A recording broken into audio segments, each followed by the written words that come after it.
Friends, this is the continuation of the last lecture. In the last lecture, we have seen the epimer and what is epimerization. This is the example of epimerization. That's the conversion of the one of the isomer in its epimer. In case of epimer, there is only change in one of the stereogenic center. Here, this is the example of glucose. This is example of the mannose. When you see the structure of glucose and mannose, there is only change around the second carbon atom, change in configuration around the second carbon atom. Here H at left hand side H is present, at right hand side OH is present. Here at left hand side OH is present, and at right hand side H is present. There is only change in the second carbon atom. And in this case, we have to see in this lecture we have to see how the glucose is converted into mannose. Then how it is converted. Then we cannot directly change the configuration of this carbon atom, second carbon atom, so we have to carry out the chain of reaction. Then in case of chain of reaction, first we have to oxidize the glucose by using bromine water. Oxidation is taking place.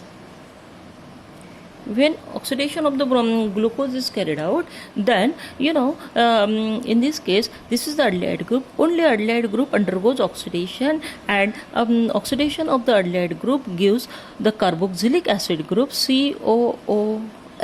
Remaining configuration is same. In case of the glucose, only CHO group is converted to COOH group, and remaining configuration is same in this product. And we know the name of this compound. This is the gluconic acid. This is the D isomer, so it is the gluconic acid. Glucose is converted into gluconic acid. When the gluconic acid is heated with pyridine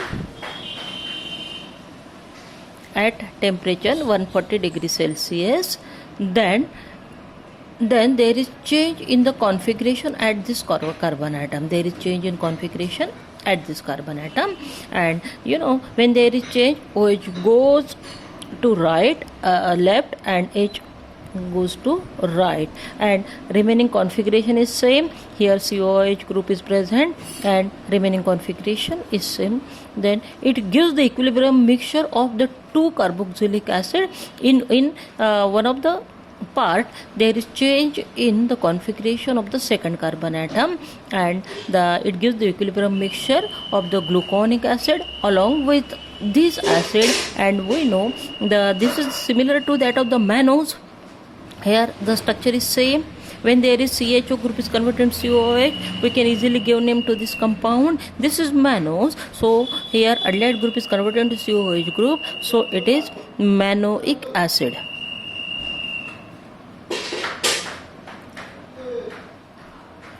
D-mannoic acid is obtained. It gives the equilibration of the gluconic acid and mannoic acid. When the gluconic acid is heated in presence of pyridine at 140 degree Celsius, at 140 degree, it gives the mannoic acid. Then when the mannoic acid is heated, then it liberates the water molecule, and there is a formation of gamma lactone. Then what is lactone? Lactone means it is cyclic ester. Then why it is called as gamma lactone? Here suppose this is the one carbon atom, one second, then third, then this is alpha, this is beta, this is gamma. The cyclic ester is formed due to combination of the gamma carbon atom, so it is called as gamma lactone. Then this is CO double bond O. Then when you consider